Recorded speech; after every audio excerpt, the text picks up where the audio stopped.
सूत्रों के मुताबिक टीएमसी से बीजेपी में आए शुभेंदु अधिकारी नंदीग्राम में ममता बनर्जी के खिलाफ चुनाव लड़ेंगे। पहले माना यह जा रहा था कि शुभेंदु अधिकारी नंदीग्राम और कांथी दोनों जगहों से चुनाव लड़ेंगे, लेकिन अब खबर यह है कि नंदीग्राम से शुभेंदु अधिकारी लड़ सकते हैं चुनाव और कांथी से शुभेंदु अधिकारी के भाई दुवेंदु अधिकारी विधानसभा चुनाव लड़ेंगे।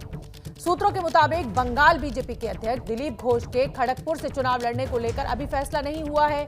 संभव है कि अगर चुनाव में बीजेपी जीतती है और दिलीप घोष को मुख्यमंत्री बनाया जाता है तो वो बाद में उपचुनाव लड़ सकते हैं। तो बड़ी खबर इस समय शुभेंदु अधिकारी को लेकर ही है, क्योंकि शुभेंदु अधिकारी एक बड़ी ताकत ममता बनर्जी की माने जाते थे, लेकिन जब से वो बीजेपी में शामिल हुए थे तभी से ये कयास लगाया जा रहा था कि वो चुनौती को सख्त कर सकते हैं ममता दीदी के खिलाफ। तो ये तीन बड़े चेहरे इस समय आपके सामने, ममता वर्सेस शुभेंदु। अभी खड़गपुर से सांसद हैं दिलीप घोष, वो इस बार अभी चुनाव लड़ेंगे या नहीं लड़ेंगे, या मुख्यमंत्री अगर उनको बनाती है बीजेपी तो उसके बाद वो चुनाव लड़ेंगे। और मुकुल रॉय चुनाव नहीं लड़ेंगे, ये भी साफ हो गया है। तो बंगाल सियासत के तीन बड़े चेहरे बीजेपी के इस समय आपके सामने, और तीनों को लेकर अपडेट यही है कि शुभेंदु अधिकारी नंदीग्राम से चुनौती दे सकते हैं ममता बनर्जी को, और उनका यही कहना है कि मैं चाहे कुछ भी करूं, ममता को मैं हराऊंगा। विकास भदौरिया ज्यादा जानकारी लिए हुए न्यूज रूम से मेरे साथ मेरे सहयोगी जुड़ रहे हैं। विकास भदौरिया, नंदीग्राम के चुनाव को लेकर ही सस्पेंस है, क्योंकि ममता बनर्जी ने चुनावी रैली में कहा था कि भवानीपुर के साथ साथ मैं नंदीग्राम से भी चुनाव लड़ सकती हूं।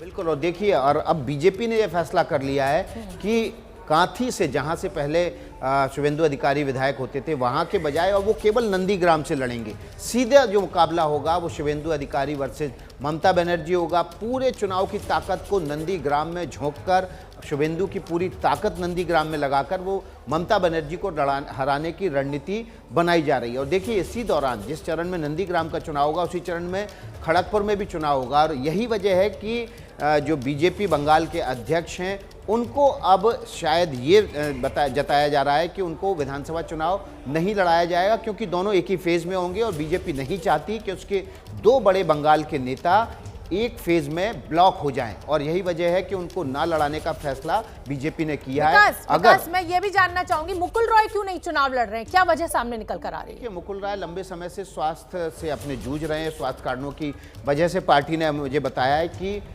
मुकुल रॉय इस विधानसभा चुनाव नहीं लड़ेंगे। लेकिन ये बात तय है कि जो बड़े नेता चुनाव नहीं लड़ रहे हैं और उनमें से अगर कोई मुख्यमंत्री बनता है तो मुख्यमंत्री बनने के बाद उसको उपचुनाव लड़ाया जाएगा। जाहिर सी बात है, 6 महीने के अंदर उसको चुन के आना होगा। तो ये बात एकदम साफ है कि चाहे बीजेपी बंगाल के अध्यक्ष हों, चाहे मुकुल रॉय हों, या कोई दूसरा बड़ा नेता हो, अगर उसको चुनाव नहीं लड़ाया जा रहा है और वो मुख्यमंत्री बनता है तो उपचुनाव में उसको मैदान में उतारा जाएगा। विकास, आप अच्छी तरह जानते हैं कि शुभेंदु अधिकारी का गढ़ है नंदीग्राम। ऐसे में अगर ममता बनर्जी वहां से लड़ती हैं, या ये कहा जाए कि रिस्क लेती हैं, क्योंकि इतने सालों से जीतते आए हैं शुभेंदु अधिकारी नंदीग्राम से, तो बहुत बड़ी चुनौती ममता बनर्जी स्वीकार करेंगी अगर ये लड़ती हैं शुभेंदु अधिकारी के खिलाफ वहां से। जी हाँ, बिल्कुल। और देखिए, ममता बनर्जी इस बात का ऐलान कर चुकी हैं।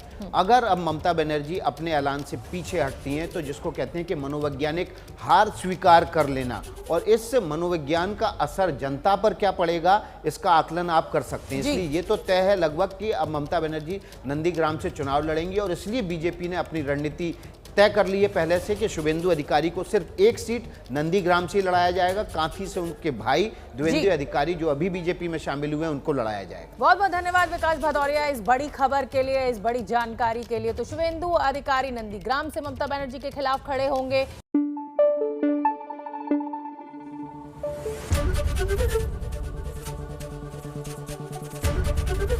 एबीपी न्यूज आपको रखे आगे।